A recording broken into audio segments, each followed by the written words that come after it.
Alright, folks, so for today's Dewey-ing History Inquiry assignment, we're going to be talking about American diplomacy and international agreements. We'll start with this cartoon from John T. McCutcheon, 1918. We're trying to identify what the problem facing America may have been in the past. So, just looking at the cartoon, what appears to be happening? Some kind of wedding. What's the minister saying? If any man can show just cause why they may not lawfully be joined together, let him now speak. Who appears to be getting lawfully joined together, according to the cartoonist? Who's this guy? He's someone that is pretty familiar to us now. Is that Uncle Sam? You kind of see his goatee there. And who have we talked about him representing? So if Uncle Sam represents the United States, what does he appear to be joining according to this cartoon? What's it say on this woman's dress? What's a foreign entanglement? Foreign meaning other place, other country? And what's it mean to be entangled? Someone appears to be opposed to this because they're breaking through the windows here. What's it say on his shirt? U.S. Senate. So what appears to be the problem facing America? Are some people worried that Uncle Sam is doing what? After you've made the connection to what might be the problem facing America in the past, go ahead and generate a question about the document, and then we can move on. A key concept that we need to understand for this assignment is what is diplomacy. So we're going to go to our dictionary here, and you're going to be putting this in your own words. Diplomacy, according to the dictionary, is the work of maintaining good relations between the governments of different countries. For example, the government avoided a war by successfully resolving issues through diplomacy. So if America is working on diplomacy, what are they trying to maintain? Not just relations, but good relations. And who are they trying to maintain it with? Different countries. So what, according to the dictionary, is diplomacy? Put that in your own words. After you have that done, we can move on to our first formative task and research the contemporary policy debates. If we're to go all the way back to the presidential campaign of 2016, we'd hear Donald Trump talking about his vision for foreign policy, which was America first. We're going to hear about that in the article. So we are now going to listen to the article and try and find out what the policy problem of the past was. We're looking for what America first meant and what one of the news people, Kleneman, says Trump withdrew us from. Back to the start here. Americans vote in a little more than 2 weeks. We've been spending time this week digging into some of the key issues in the campaign, and today we're going to talk about foreign policy. It's a subject the candidates haven't spent much time talking about, except for a few buzzwords here and there.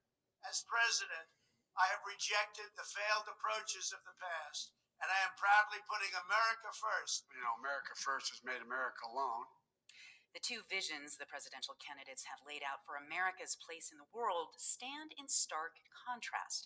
How might things change if Biden is elected, or if Trump wins a second term? Well, we're going to dig into that with NPR diplomatic correspondent Michelle Kellerman. Hey, Michelle. Hi there, Elsa. All right, so let's just quickly review President Trump's track record here. How would you characterize what America first has meant in his first term? Pay attention to what she says here. This is going to be your answer to the first question. He's managed to undo some of President Obama's signature foreign policy initiatives by withdrawing from the Paris Climate Accord and the Iran nuclear deal. He's also pulling out of the World Health Organization amid a pandemic and trying to get U.S. allies to pay more for U.S. troops based in their countries. Okay, so according to Kellerman, what has President Trump taken us out of? What has he withdrawn us from? I'll put that right here. We're going to have to listen a little bit longer to find out what Joe Biden might be doing related to this. Before that, they're going to be talking about China and they're going to be talking about the Middle East. But for our purposes, that's not as important. Countries. And of course, there's China, where it seemed the primary strategy was tariffs, right? Right. I mean, he uses skip talk ahead. about China from the Trump administration, not much in the way of diplomacy. And really, whoever wins in the electors have been quietly working with Israel to counter Iran.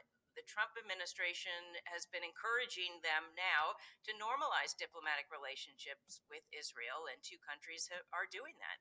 And to be fair, former Vice President Biden did give President Trump some credit for that during his town hall on ABC last night. But Biden did say that overall Trump's approach has made the U.S. less safe. Let's take a listen to what he said. You have Iran closer to having enough nuclear material to build a bomb. North Korea has more bombs and missiles available to it. We find ourselves where our NATO allies are publicly saying they can't count on us. So, Michelle, I mean, what realistically could Biden do to change the U.S. trajectory on all of those issues?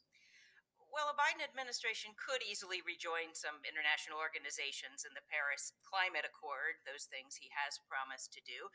But rejoining something like the Iran nuclear deal is going to be far more complicated for him. And when you look at North Korea, I mean, no recent administration has figured out how to persuade North Korea to give up its nuclear program. So that would be a challenge for him as well. Right. Okay, so what is the solution that the Biden administration is proposing to what Trump has done? He says he could easily rejoin some international organizations. If Trump took us out of them, so the solution that Biden is proposing is just to rejoin them. So that would be this policy solution. In order to find out why that is, scroll back up here to what Biden said about what America First has done. He's worried Iran is closer to building a nuclear bomb. North Korea has more bombs and missiles. And our allies are saying they can't count on us. So he's saying because we withdrew ourselves from these agreements, what problems have developed? That's going to be what we have here. So in the article, it doesn't lay out really a breakdown of why President Trump believed in America First, but just why do you think people supported the idea of America First? If we scroll back up to what Trump said here, as president, I have rejected the failed approaches of the past and am proudly putting America first. Just think about what that means. What's it mean to be putting something first? Did you focus on it? Did you care most about it? Why would people support the idea of Trump focusing on our own country before worrying about our relationships with other countries? Why might people like that idea? Okay, so right now, what do you think? Should Joe Biden reverse Trump's America First policy? Should we be rejoining these international organizations? Or should we focus on America first? Explain your answer down here. Okay, now that we have identified the contemporary problem facing America, it's time to talk about a past example. Case study is similar. So we're going to be talking about an international treaty called the League of Nations. Compelling policy question: what responsibilities should America prioritize when joining international agreements? We're going to analyze the League of Nations now. Let's open up our webpage. This is the covenant of the League of Nations. We're just trying to identify simply what would the League of Nations do. I'm going to suggest while we read these different articles, you highlight the points that you think are most important. So Article 1 said any state may become a member of the League if it guarantees it will observe its international obligations and shall accept the rules created by the League in regard to its military, naval, air forces, and armaments. So, any country can join this organization if they agree to the obligations and accept the rules. So clearly there's going to be an organization. And this Article 4 will tell us about that. The Council may deal with any matter affecting the peace of the world. Each member of the League shall have one vote. So all of the countries have the ability to join this organization if they agree to follow the rules. And what's the main concern? What is the Council trying to do? To keep world peace? Article 8, the members of the League recognize that the maintenance of peace requires the reduction of national armaments to the lowest point consistent with national safety and the enforcement by common action of international obligations. If you join the League, you're going to have to reduce the number of weapons you have. Why would the League, which is trying to keep world peace, want countries to have fewer weapons? If you have fewer weapons, are you less likely to start a war? Article 10. Members of the League will respect and protect against aggression the territory and political independence of all members of the League. Article 11. Any war or threat of war is a matter of concern to the whole League, and the League shall take any action to protect the peace of nations. So what, again, is the League focused on trying to accomplish? Article 12 says any dispute likely to lead to a war will be settled by the Council. If it looks like two countries are about to go to war, who's going to try and settle it before it leads to war? And more and more we have this idea as developed by the League that they're going to be taking steps to make sure that there is world peace. Along those lines, Article 14, the League will create a permanent court of international justice. Article 17, in the event of a dispute involving a state who is not a member of the League, the state shall be invited to accept the obligations of membership in the League for the purpose of such dispute, upon such conditions as the Council may deem just. So any country who's about to get involved in something like a war, hostility, they can join the League if they agree to accept the rules. Article 23, this is setting some expectations for the members of the League. A, members of the League will secure fair and humane conditions for labor for men, women, and children, both in their own countries and around the world. We're going to make sure workers are treated well. Will secure just treatment of the native inhabitants of territories under their control. We're going to treat well people in the colonies. D, will entrust the League with the general supervision of the weapons trade. Why do we want the League keeping track of which weapons are being made, who's buying them, who's trading them? And F, will endeavor to take steps in matters of international concern for the prevention and control of disease. This one's especially important, especially in our reflections today, that there would be an international organization that's trying to prevent and control disease. Remember that at this time, the Spanish influenza had just broken out and was killing millions around the world. We learned about that in a past lesson. Okay, so overall, what does it appear the League of Nations is trying to do? What are they trying to keep? World peace? After we have a summary of what the League of Nations is trying to do, let's try and figure out what was going on at the time, why it was being debated. So while there's quite a bit of historic context written here, what we really need to understand is that World War I was being fought. It started with that assassination. As things progressed, more and more countries joined, which is why we know it as a world war. And that included, in 1917, the United States joining. As a result of this war, 10 million soldiers from different countries died in the war, and 10 million civilians died from disease and starvation as a result of the war.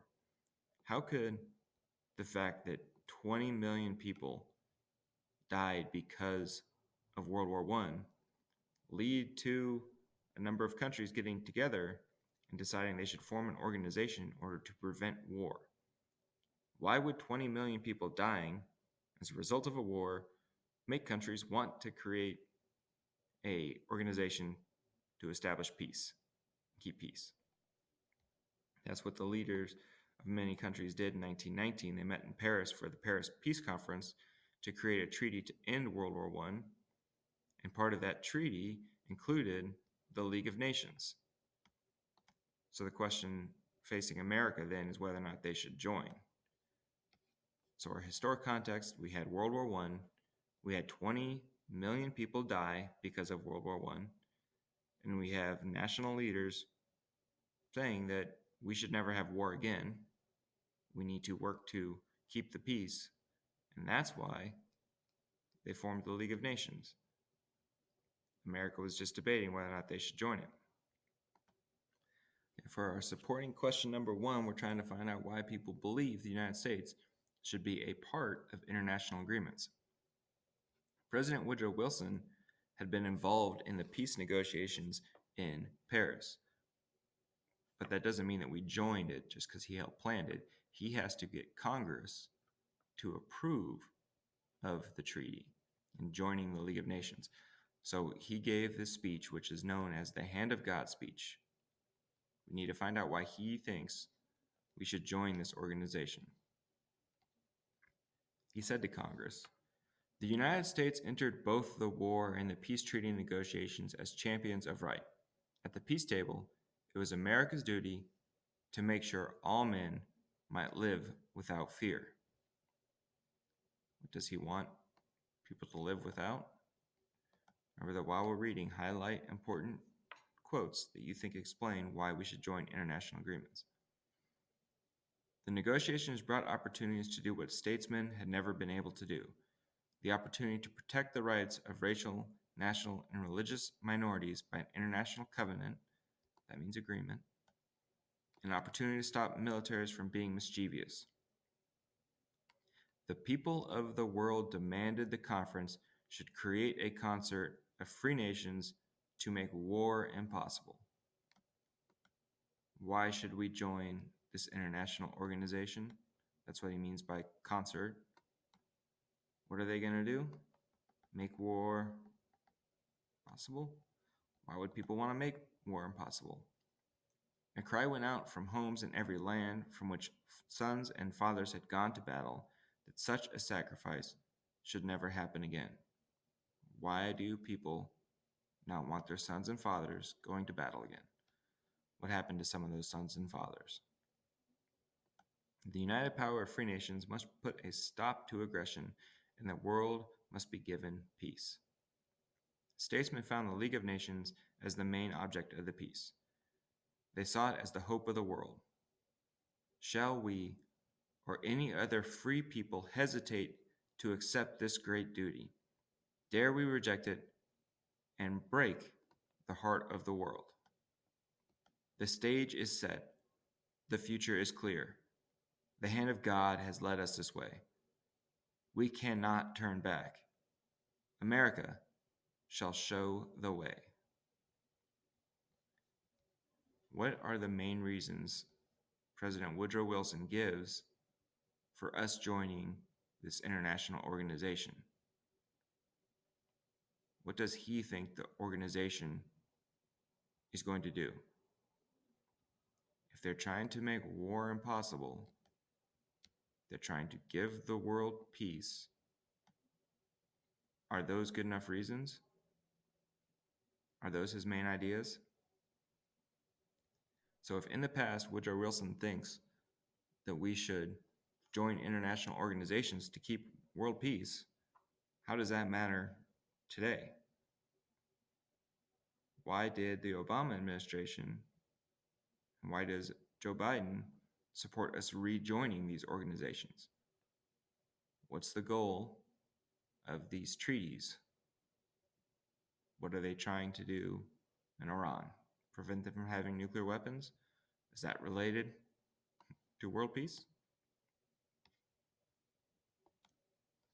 Okay, so if in the past some people thought we should join these international organizations to keep world peace, we're going to need to find out why some people think the United States should not be part of these international agreements. We're going to read a speech by the member of the Senate.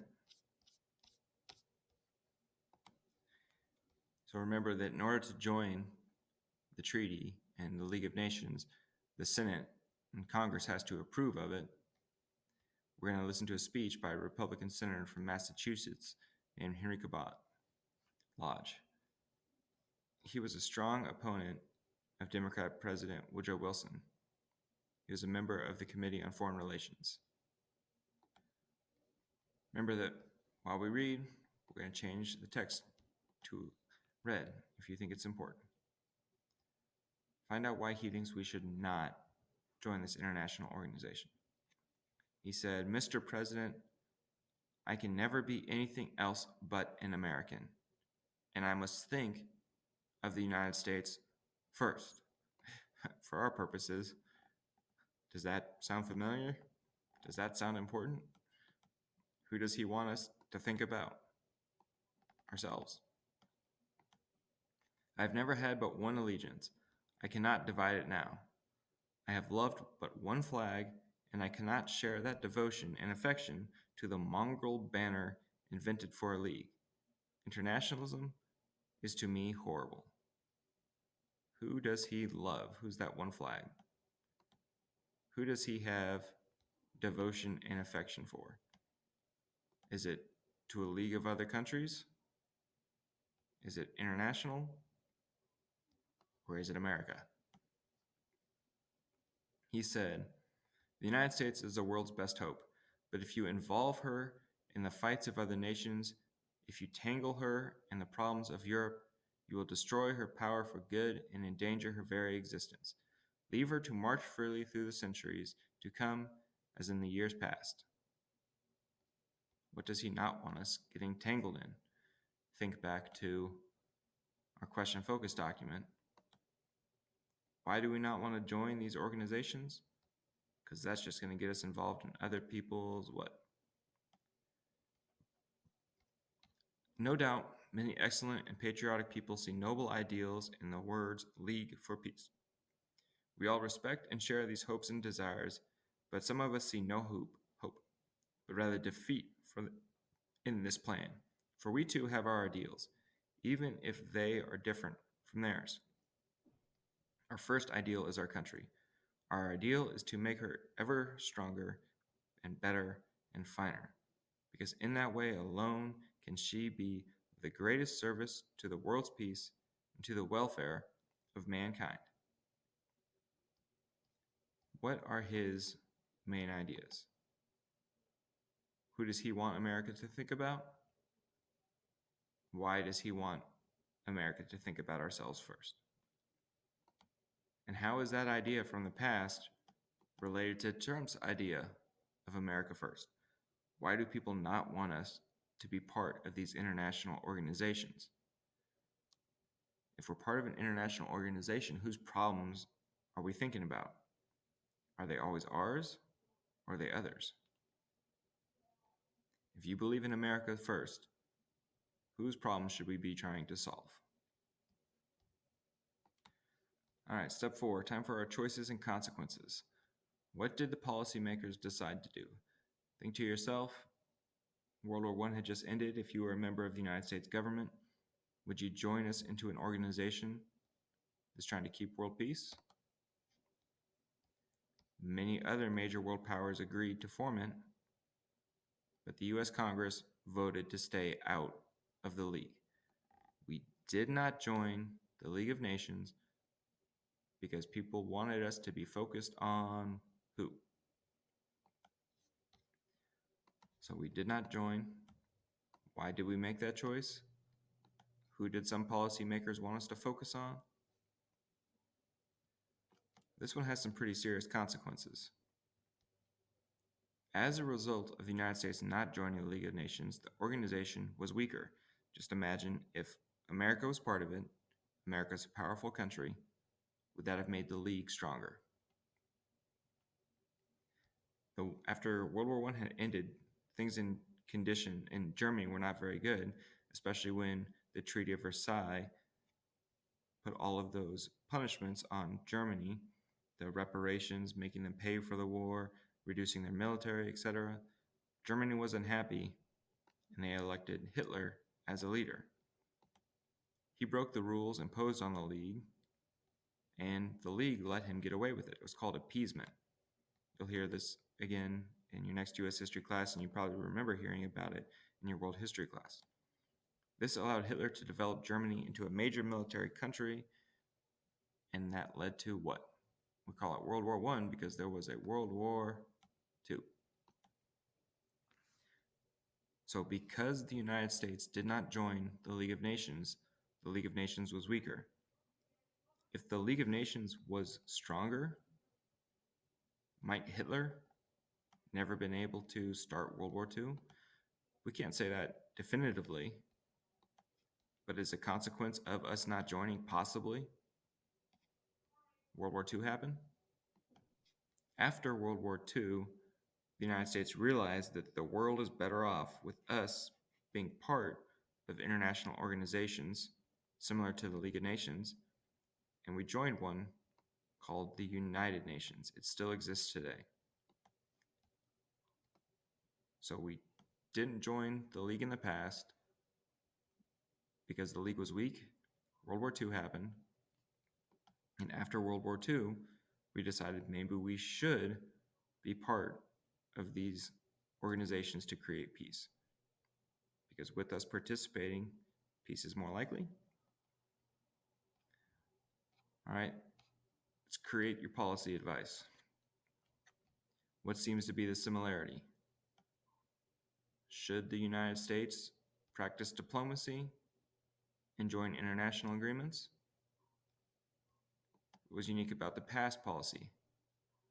Should we join which organization? The League of Nations?